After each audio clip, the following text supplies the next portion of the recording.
Well, hello, good people. Mark Holmes here, and as always, I want to say thank you all for watching, commenting, subscribing, and being part of the Joe Boo Sports Report. We're going to join the Mike McCarthy Walk of Shame press conference right now. You start with the status of Dak Prescott and what you're looking at there as far as the length of the injury he's dealing with. Dak Prescott's injury, we're obviously still evaluating. We've have some information. The only thing I really have for you as far as the timeline would be that he will not be available this week. And without Dak, if you can just talk about how you proceed with Cooper Rush and Trey Lance and just talk specifically about Cooper and what he's done in your time. Yeah, definitely. It really doesn't change anything for us. And even speaking with Dak earlier, this is about the quarterback room. We've always invested all the time and energy into the quarterback, Dak that has the football. So now it's Cooper's turn, and Dak will be part of that process, and we'll rally around him and make sure that we do everything we can and make sure he's prepared, and we'll just keep going about it the way we've gone about it. Todd Archer with ESPN. Is IR a possibility for Dak when you get that information? Obviously a lot of conversation, but I think once the doctors and really once he figures out exactly where he's at, those are conversations that'll probably happen here over the course of this week. And then with Rush, you talked about it a little bit. Can you and Trey? Are there certain ways you can get Trey involved in the game now, or do you just not want to do something like that? I think if you just look at the way we played the last game, we're just really want to improve on the things we did well, but obviously we got to clean up, the pre-snap penalties, particularly on the road. The good thing is that we are coming home to play. Where we played so well. Part of the mistakes that we've had. But yeah, our focus is really to go into this and have a game plan to beat the Eagles defense, and we have great confidence in Cooper. Sadius of The Athletic. Mike, you've had two extended stretches without Dak, one in 2020, then in 2022. Different results. How do you see? How do you compare those two, and how you can make this more like 2022? 2020 really on just so many different fronts was a challenging year. Obviously, there was a huge injury, and he was playing well at that time. Yeah, and it's a totally different team. Different setup. I think we're definitely further along. And Dak's second opportunity when Cooper went in there and did very well. So I don't. The point I'm trying to make is I really don't use 2020 as a comparable on a lot of things that we do, just because it was such a different year. But yes, Cooper's played really good football for us. I think he's 5-1 in his opportunities. So like I've already said, we have great confidence in him. Does that 5-1 record go a long way in the locker room as well, just in terms of knowing that he's capable of going out there? Well, it goes well beyond 5-1. Cooper Rush is as respected as a backup quarterback that I would say since Rich Gannon. When I was Rich in the 90s of Kansas City Chiefs. He carries that type of credibility. He's a great teammate. He's someone that you can see the young guys lean on. He's wicked smart, instinctive, does a great job on when he runs a scout team. So he just does everything the right way. Excellent pro, and like I said, there'll be plenty of confidence in him. Nick Harris, Fort Worth Star-Telegram. Obviously, turnovers and inconsistency was kind of a problem for Trey Lance during the preseason, but is there anything you can take away positive-wise that you could potentially use here down the stretch? Yeah, Trey Lance just needs to play. I know I've said that probably 20 times during the course of the preseason, and I think just the fact that he was able to get game reps. You look at Trey from the time he arrived, there's a lot of new things he had to do, footwork-wise, concept-wise, but another excellent teammate. He's a big part of our quarterback room, the way we function. They all have responsibilities throughout the week for game planning, presentations. Trey does an exceptional job, in that area, especially with signals and things like that. So, he's ready to go to be in that 2 spot. But yeah, like I said, we trust this quarterback room. Is there an outlook for Micah Parsons this week right now? Just talking with Micah earlier, he's feeling better, so he's going to get some practice time Wednesday. That'll be a big day, kind of point us in that direction. So it looks like he's going to be able to potentially get on the practice field. Good job. Joe White all City Dallas. Kind of that same note, is there kind of an update on Zeron Bland's potential for getting back out? He's kind of the same mode. He'll probably start with the rehab group. I'm projecting because tomorrow's workout will be part of that evaluation. So I'm hopeful that he can move from the rehab group to maybe some limited work Wednesday. But that's to be determined. Go back to that Falcons game. Looked like the running game got going a little bit as the game progressed. What did you kind of see from just the rhythm that Rico kind of had, and then the offensive line working together? Yeah, I think clearly giving Rico touches. We would like to give him some more touches. Obviously his ability not only to run it, but he was very effective in the passing game too. So, yes, the only thing that we really didn't do was to get more trips to the plate in the run game. But I thought Rico played very, very well. Babe. Babe Loffmark, 105.3 The Fan. Mike, taking 2020 off the table with being 3-5, losing your starting quarterback, the Zeke situation. Is this maybe your most challenging week that you've had? This year? Well, no, in your time here. Taking 2020 off the table. Well, I don't know. That's a good question. It's hard. Yeah, it's definitely hard. But yeah, I just think this is the path that's been cut out for us. I mean, we're going through, adversity, and it's a phenomenal opportunity for us as a team. Is frankly what we talked about in the team meeting today. And I think the biggest thing for us is, we come out of the bye week, had a really rough game before the bye. Came out of the bye week, thought it was very productive, improved some in our play against San Francisco, had a chance to win the game, took another step, played better against the Falcons. So really the biggest thing is to keep building off what we've done. We answer so many questions, and that's just the beauty of coming in here. It's just so thankful about all the things that we don't do well. So I think it's important for us to really just stay on top of the things that we have done well. And, number one, I finally felt like we were in a flow on offense. We were able to get to some up-tempo. We were able to get some balance. With the offense, offensive play calling, run and pass. So just to build off that, I thought Mike's plan was exactly what we needed. He turned up the heat some on the pressure and things like that. So, we're doing some things better. And hopefully we can get some guys back too. That'll help. But the continuity and the consistency, we need to take another big step. And we got a big game obviously with the Eagles coming here for our division. So just really staying focus on the self-scout, cleaning our own house, and staying after it. Because at the end of the day, if we take care of the things we were able to control, the result of that game yesterday would have been different. Aaron. Aaron Kaznos, Lone Star Live. Mike, just want to check in on Ezekiel Elliott. Did you meet with him at all today, and do you anticipate him being available for the team? Yeah, Zeke will be available. He was in all the, he went through everything today, but we did not have a sit-down today. Ed. Ed Werder, WFAA. Can you elaborate a little more on how you were able to resolve Zeke's status after the discipline over the weekend? I'm not sure you asked me, Ed. What do you mean resolve it? I mean, how did it come to pass that he decided he wanted to be here and you still wanted to have him on the team? Well, I think the biggest thing with Zeke was it was a team, it was a team discipline situation. Had a chance to sit down and talk about it on Friday, and then Saturday, it was a mutual decision for him to stay back, and I respect that. And could you update us on CD's scans? Have not got the scans back yet, so we'll know more tomorrow for sure. Tom. Tommy Yarsh, DallasCowboys.com. Mike, I know one of the things that's frustrated you has been some of the pre-snap stuff. When that keeps happening, is there something that you try to do in practice to get over that, or does that kind of just naturally take time to mentally get out of players' heads? Yeah, definitely. I mean, just one of the things that practice components that we have is anytime a player on either side of the ball, has a pre-snap penalty, he's removed from the play. So, but that maybe that's not enough. But yeah, I mean, we emphasize it, continue to emphasize it. The pattern for the pre-snap, particularly on a road, is the one we just need to just continue to work on. Our nonverbal cadence is the number one, violator of the pre-snap. So obviously we play home the next 2 weeks, but that's something we just got to continue to work on and make sure we get the mechanics tighter because it definitely bit us yesterday. Newey. They took my question about Ezekiel Elliott, but I'll ask you this.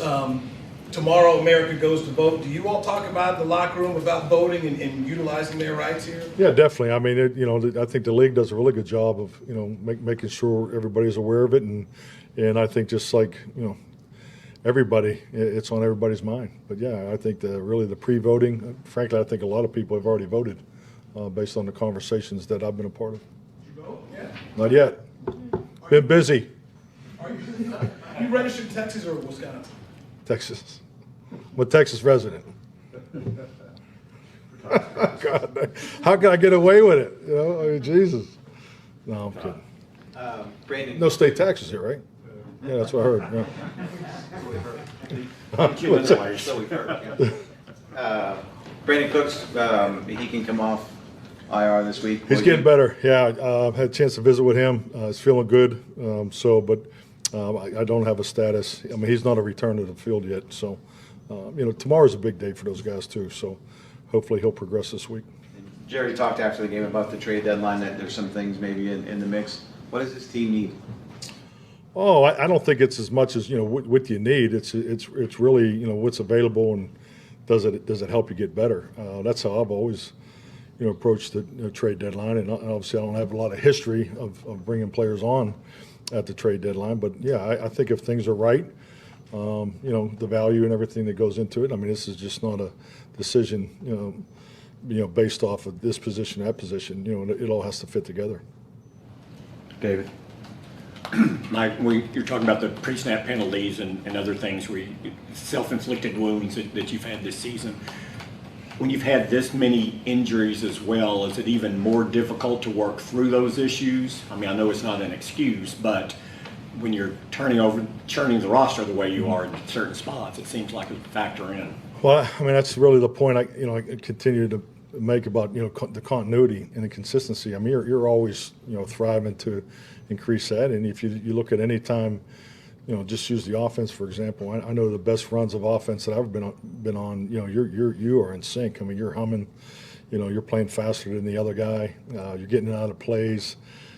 Players are finishing your sentences. The quarterback here's the formation. He's already got the play call. He's in at a huddle. I mean, it's just you're in sync at a higher level. So I mean, and we have components of that. I think just the way we started the game, I thought, here we go, and here we go. Had a couple plays here and there that got us off that rhythm. But yeah, that's what you're always striving for. And I think it's only stating the obvious when you do have change in lineup. It's hard to keep that pace. And you look at the teams that are playing very well right now, especially on offense. That's the groove that they're in. Mike, aside from the two stretches without Dak, you also had a couple without Aaron in Green Bay. As a coach and play caller, when you do go from franchise quarterback to a backup, what do you do? Do you have to adjust anything schematically, systematically, or anything? How do you approach that? Yeah, definitely. I think it's so much. That's why I go back to the first question. It's more about the quarterback room. Is the room ready to handle these opportunities? And some rooms are better than others. Some rooms are connected tighter than others. And that's in every position. So not only the importance of the starter, getting ready to play the game, but it's also, paying it forward to the young guys or the next guys. So this is the ultimate team game. I mean, this 17-game schedule is real. And that's why it's important to just making sure everybody's trained. That's why I always talk about the 68 players. It's just not 53 because this is how this thing goes. So you just got to just stay the course and you come out the back end of the way you want it to go. But yeah, I've been through this before. Played 5 quarterbacks twice in my career. 2020 was one of them.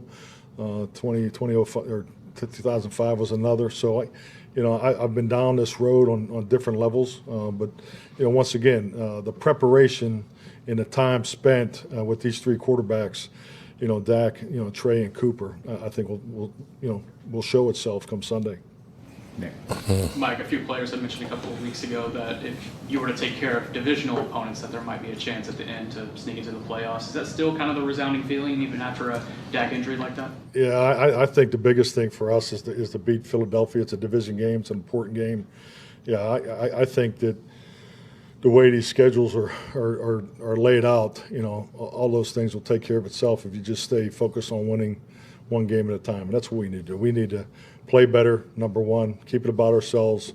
And, you always got to win your division games. I mean, let's be honest, it's hard to get in without winning division games. So that's our focus. And then your Thursday night meetings that you typically have with Dak, is that something you maybe do with Cooper Rush this week? How Absolutely. Yeah, the process won't change. Mike, Can you walk us through the fake punt decision? Is that something that's based on the look and then can get called off, or is that something you're going for? And that's Definitely. I think clearly when you look at everything involved, we haven't run that in, I think, was it 2.5 years. It's definitely matchup based. I mean, you're looking for the one-on-one, which we had the matchup we were looking for, young corner coming up. So really, C.J. Goodwin is someone we have a tremendous amount of faith in, and he's always executed those types of things at a very high level, and Brian throws it very well. We practice it all the time. It's definitely, a kill type situation, so because we've had it up before, and sometimes CJ will they'll double team him, and then you got to wipe it off. So, and that's way too much information. But yes, definitely, we got the look we were looking for. Okay. So you don't think it was an overly aggressive call for the time and score of the game where you guys were and all that? Oh, I think all hold the on. centers are with the. Wait. I've got to put this on. Career comebacks. Oh.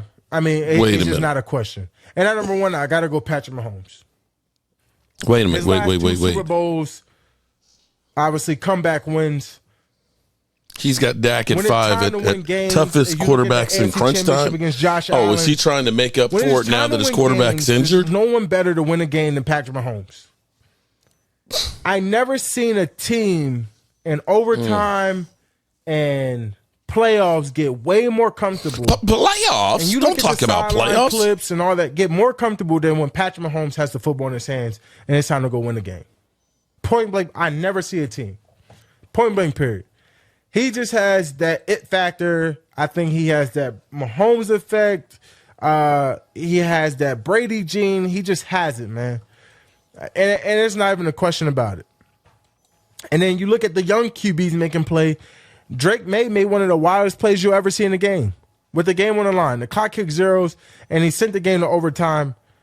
I mean, when you talk about, what young guys are capable, what you want to see, the fact that he was willing to stay in his pocket, shrug off guys, elusive space awareness, and make this throw, this says a lot about the kid. His character, his grit, his heart. As a young guy coming to this league, man, it's special to see. I don't know if he's Josh Allen 2.0. I don't think there's going to be another Josh Allen, a 6'4" quarterback with probably 4.5 speed and not afraid to truck you. They'll run you over and smile in your face. There's probably never be a guy like Josh Allen at the quarterback position. I think Josh Allen is probably a better version of Cam Newton than I would compare Drake May. But when you talk about ice in his veins and not scared, yeah, you could add that factor. But Josh Allen's a different dog. He's a different character. And, that's pointless. But, these young quarterbacks that's coming into the league between Drake May coming into the starting role, obviously had Brissett starting over him, Jaden Daniels leading the offensive rookie of the year race, and he's the Okay, let's finish up with Mike McCarthy. They are. When they work, it's a great job by the special teams coach. When they don't, that head coach doesn't know what the hell he's doing. I think that's been my experience with it. But it's definitely, if you draw it up by play design, we got what we were looking for. So I think it's really came down to execution. Mike, understanding you don't know the extent of Dak's injury, but will you be bringing in a quarterback either to work out, practice squad, or Yeah, great question, babe. We're not there yet. I mean, we really, just like I said, we had the team meeting at 2, visited with Dak afterwards, really talk more about the game, and he'll continue to get some more information on the injury. So, but our personnel meeting, we didn't get into that.